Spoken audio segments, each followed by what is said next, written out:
Hi, welcome to Podpadstudios. I'm actually out in the other workshop and you can't see my breath.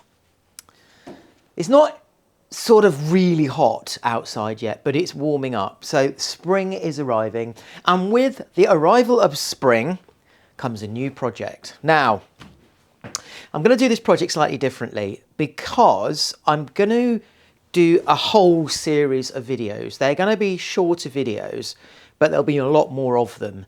And the idea is to show you the stages that I'm going to go through with this build. Now, it's another 1/6 scale model.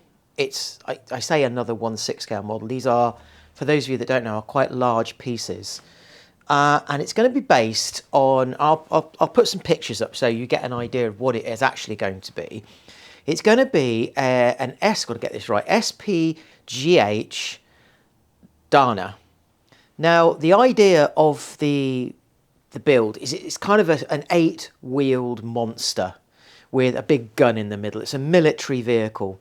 And it's going to be built in the similar way to the other ones. It's going to be built out of pretty much scrap metal. Now, I thought with this one, I might go one step even further. There's no rush on this build. It's not being used for anything in particular. This is just something that I want to do because I want to play around with some things that I've actually never done before.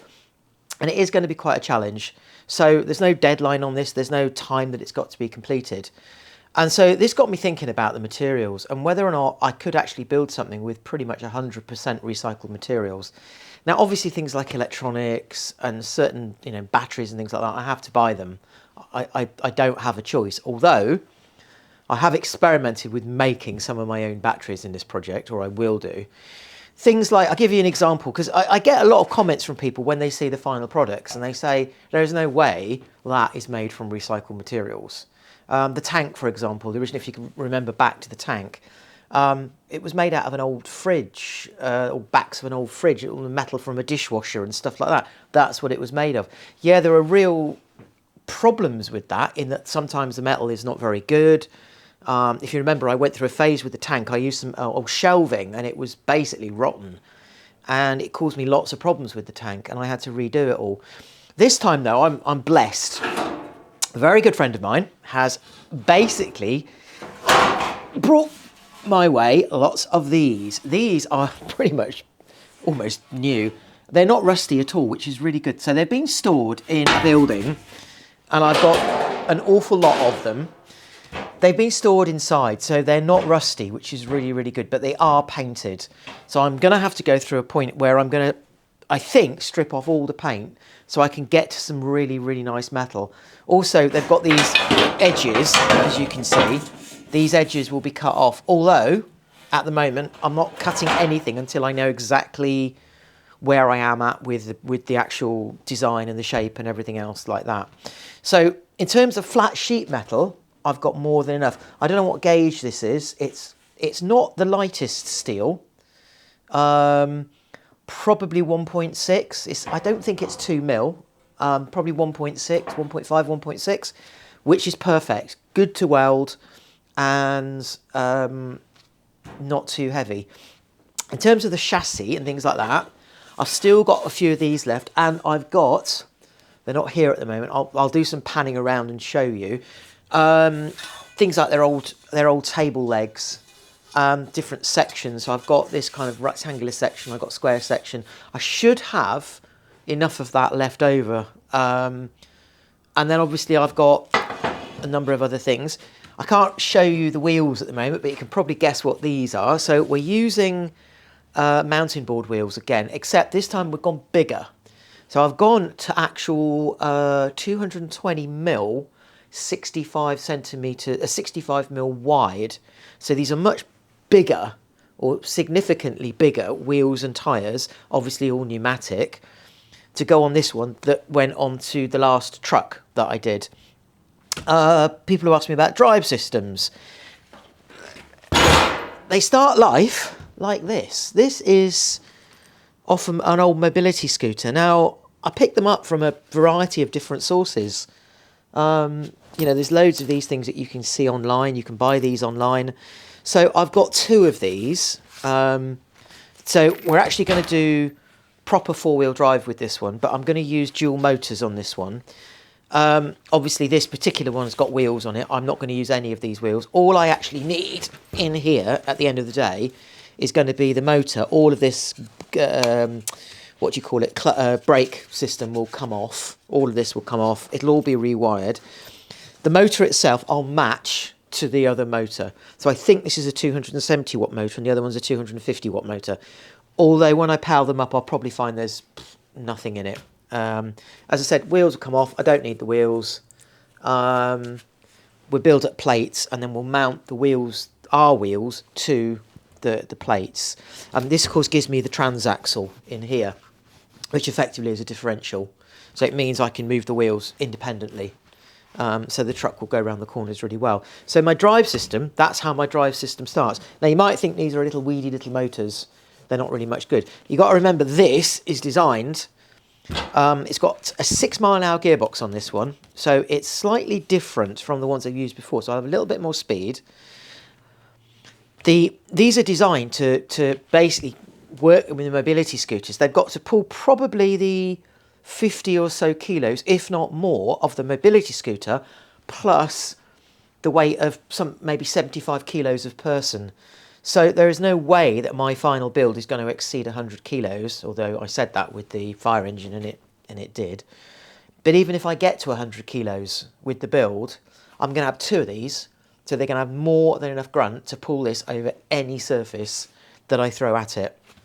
And also, it's a bit of a challenge, this, and it might be at this point me just saying this. I'm going to try to make it fairly waterproof. So I want this one to be able to run to at least the top of its wheels in water. So I can run this in quite deep mud and in water and really get it dirty and really... The gun system on this, so the Dana has got, if you think about it, it's a wheeled tank, an 8-wheel tank. In the middle is the turret with the gun. I'm going to take that up one level as well, and we're going to go to, instead of firing 209 primers with the blanks on this one, we're going to go to the shotgun primers, so it's going to have a much bigger bang. And I'm going to try to design a system that we can fire multiple rounds. So we can fire a round, it can reload itself, and maybe get about 6 or 7 shots on a carousel reloading system. So this is the beginning. This is the beginning. I sit here. I've got bits of metal. I've got stuff like this. You know, stuff that's left over that I'm looking at thinking, what do I do with that?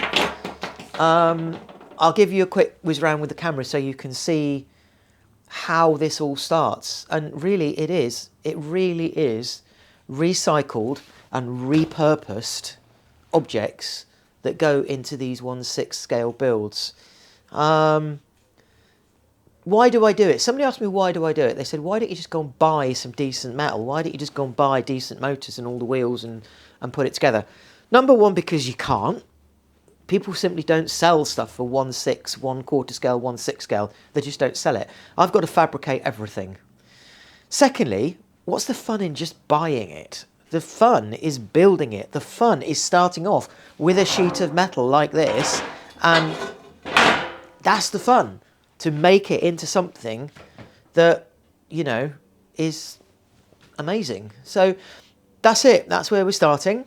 Hopefully you'll follow me over the next few weeks, or months as it's going to be, as we develop this and we move through building what is going to be an awesome, awesome build. Mrs. Breaker will probably start whinging at me once she realises the size of the thing as well. I'm going to try to keep this, in theory, according to the scale, it is under 2 metres. So as long as I keep it under 2 metres, we're all right. It's when I start going over 2 metres that we run into a few problems of actually getting these to places. But yeah, I'll give you a quick whiz around with the camera and then you get an idea of not the junk, but the materials that I have available, that I've basically saved up, that I scrounge, that's going to go into this, that's going to create the next 1/6 scale Podpadstudios build. As you can see, we have lots and lots of materials. All of this is just junk aluminium.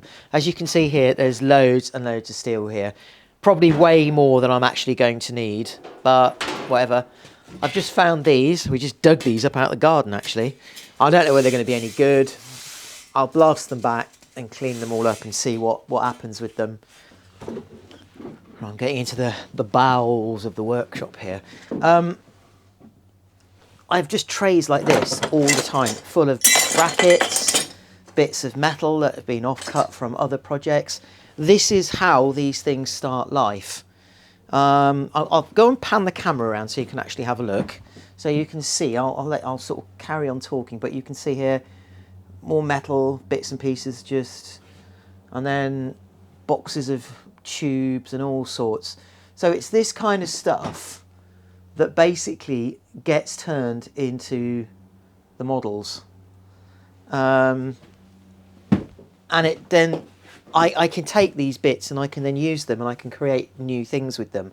Old brackets and, you know, there's a variety of everything that whatever I can scrounge, whatever I can get hold of, we then turn it into, we recycle it and we repurpose it into the builds that we create. Hi. Hi and welcome to Podpadstudios. We are here at the Cheltenham Art Fair on our day off. Well, not really a day off because we're here at the Cheltenham Art Fair. What are we doing? Getting our fix of art. Yeah. Master Maker has been looking at the motors that lift the rig up and down. And I mean, the art is really nice interesting, motors. but when you look up there, I mean, that's real art. Look at that. Look at the structure of this building. That's just the lighting rig. The lighting rig which comes down on motorised systems, and it's a really nice hall as well. It's a nice hall with some really nice air conditioning units. Oh, and there's an art fair here down there that, turn the camera around, you can actually see.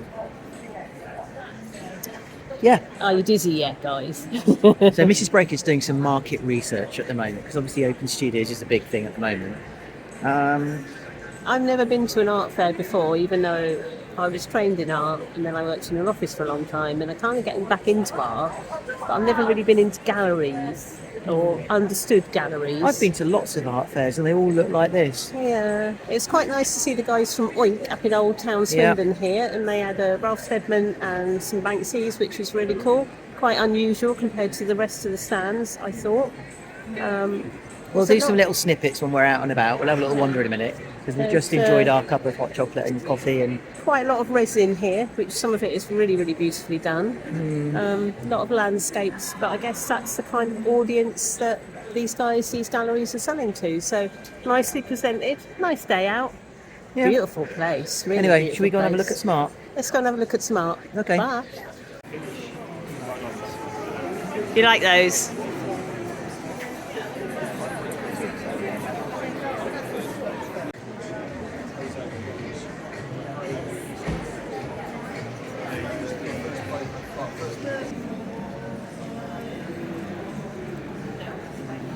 Time for coffee?